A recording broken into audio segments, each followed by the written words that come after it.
Adalah berkaitan dengan pengadaan P3K guru P3K di tahun 2022. Di sini Menpan RB siapkan 6 kebijakan untuk hal honorer kategori 2. Kemudian ada teknis administrasi. Nah, di sini video ini langsung. Assalamualaikum warahmatullahi wabarakatuh. Jumpa lagi dengan saya di Abil Maiwa Channel. Jadi teman-teman, channel ini merupakan channel pendidikan tempat kita berbagi tentang aplikasi pendidikan Microsoft Office serta tips dan trik komputer. Jadi di video kali ini teman-teman, kembali lagi admin akan berbagi sebuah video informasi terbaru sekaligus merupakan berita gembira untuk rekan-rekan guru honorer di seluruh Indonesia. Yang mana judul videonya di sini adalah berkaitan dengan pengadaan P3K di tahun 2022. Di sini Menpan RB siapkan 6 kebijakan untuk hal honorer kategori 2. Kemudian ada teknis administrasi. Nah, di sini video ini langsung kami simak melalui jpnn.com ya. Ini adalah merupakan video terbaru dari kami. Di sini dibahas bahwa Menpan RB Cahyokumolo menyiapkan kebijakan khusus bagi honorer kategori 2 dalam pengadaan PPK 2022. Di sini salah satunya adalah peniadaan tes kompetensi teknis bagi guru honorer kategori 2, juga dibuka formasi P3K untuk honorer tenaga teknis. Jadi ini salah satu kabar bahwa di P3K 2022 nantinya teman-teman itu tidak ada lagi tes kompetensi teknis bagi guru untuk guru honorer kategori 2. Jadi ini sangat membuka potensi teman-teman guru honorer kategori 2 untuk bisa lolos di ASN P3K seandainya gagal di tahun 2021 ini. Nah, di sini sudah disediakan 6 kebijakan khusus yang disiapkan Menteri Cahyo sebagaimana dalam keterangannya tertulis yang diterima langsung oleh jpnn.com, salah satu media elektronik terbaik di Indonesia.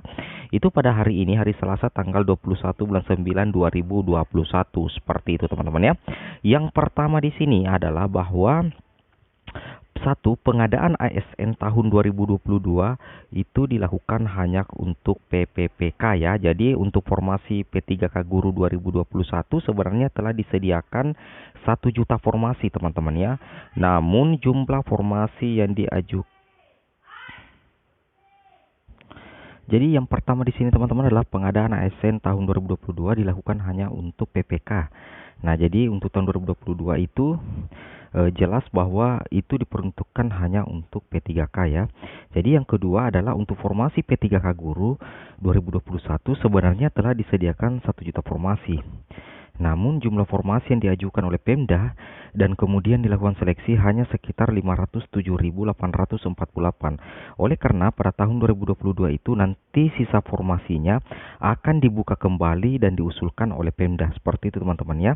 Nah, di sini jelas bahwa nantinya di sini yang kabar baiknya di sini bahwa salah satu kebijakan baru di tahun 2022 itu adalah peniadaan tes kompetensi teknis bagi guru honorer kategori 2 dan juga dibuka formasi P3K untuk honorer teknis. Seperti itu ya.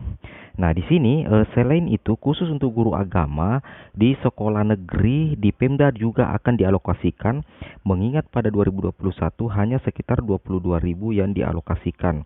Itu kata dari Menteri Cahyokumolo. Seperti itu ya. Kemudian kebijakan ketiga di tahun 2022 terkait formasi P3K yaitu formasi guru 2022 juga berpotensi untuk bisa dialokasikan bagi honorer kategori 2 yang memenuhi persyaratan sebagai guru minimal S1 dengan kebijakan afirmasi yang lebih berpihak kepada guru honorer kategori 2 dibandingkan dengan guru honorer lainnya. Jadi di tahun 2022 ini kayaknya memang betul-betul ya honorer kategori 2 ini akan diperuntukkan. Nah, di sini misalnya kata Cahyo dengan tidak mensyaratkan seleksi kompetensi teknis, cukup dengan seleksi kompetensi manajerial, sosiokultural dan wawancara sehingga peluang kelulusannya sangat besar. Jadi nanti di tahun 2022 kompetensi teknis itu akan ditiadakan untuk guru honorer kategori 2. Sebagai gambaran dari data sementara hasil seleksi P3K Guru 2021, hampir lebih dari 98% guru peserta seleksi bisa melampaui nilai ambang batas seleksi kompetensi untuk manajerial, sosiokultural, dan wawancara. Namun di teknis kayaknya banyak yang jatuh teman-teman ya. Seperti itu. Nah, jadi memang di tahun 2021 ini menurut data yang kami himpun bahwa sebagian besar rekan-rekan guru honorer itu bisa lolos di kompetensi manajerial, sosiokultural, wawancara. Namun sebagian itu kebanyakan tersandung di kompetensi teknis. Makanya nanti di tahun 2022 itu kemungkinan kompetensi teknis ditiadakan terkhusus untuk guru honorer kategori 2 sebagaimana yang diinfokan di jpnn.com ini teman-teman ya. Kemudian di kebijakan keempat, dari data yang ada masih banyak terdapat guru honorer kategori 2 yang berpendidikan di bawah S1. Nah, berarti masih banyak yang D3, D2 bahkan SLTA. Sesuai Undang-Undang Nomor 14 Tahun 2005 tentang guru dan dosen, mereka tidak memenuhi persyaratan sebagai guru. Jadi memang untuk tahun 2022 nanti itu diprioritaskan yang S1 teman-teman ya untuk guru honorer kategori 2 seperti itu. Nah, di sini Kementerian Pendayagunaan Aparatur Negara dan Reformasi Birokrasi Kemenpan RB akan mendorong Kemendikbudristek untuk meningkatkan pendidikan mereka. Salah satunya dengan mekanisme rekognisi pembelajaran lampau RPL yang bisa diselenggarakan oleh Kemendikbudristek. Jadi nantinya agar rekan-rekan guru honorer itu bisa meningkatkan pendidikan, itu akan ada nantinya teman-teman ya mekanisme rekognisi pembelajaran lampau atau RPL. Nanti teknisnya akan dijelaskan oleh Kemendikbudristek kemudian ya, seperti itu. Kemudian kebijakan kelima adalah data honorer kategori 2 yang ada. Selain guru terdapat pula tenaga kesehatan sekitar 4 ribuan dan tenaga teknis sekitar 270 ribuan. Tenaga teknis yang berjumlah sangat besar tersebut mayoritas berpendidikan di bawah D3, SLTA, SLTP, bahkan SD, dan banyak yang berprofesi sebagai sopir, pramugari, petugas kebersihan, dan lain-lain sebagainya. Seperti itu teman-teman ya. Nah, jadi itu juga akan dialokasikan nantinya ya untuk rekognisi atau semacam penyetaraan mungkin teman-teman ya. Kemudian terhadap mereka khususnya yang berpendidikan minimal D3 masih memungkinkan untuk melamar pada jabatan ASN yang dapat diduduki P3K. Luar biasa sekali.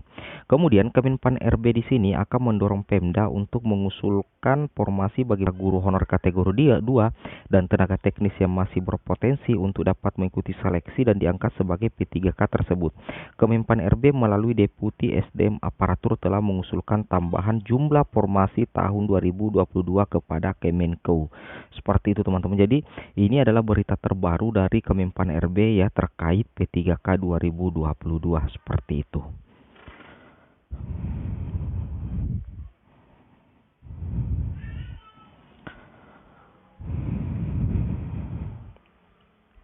Nah, oke teman-teman, mungkin cukup sampai di sini videonya. Semoga bermanfaat. Jangan lupa like, comment, dan subscribe. Assalamualaikum warahmatullahi wabarakatuh.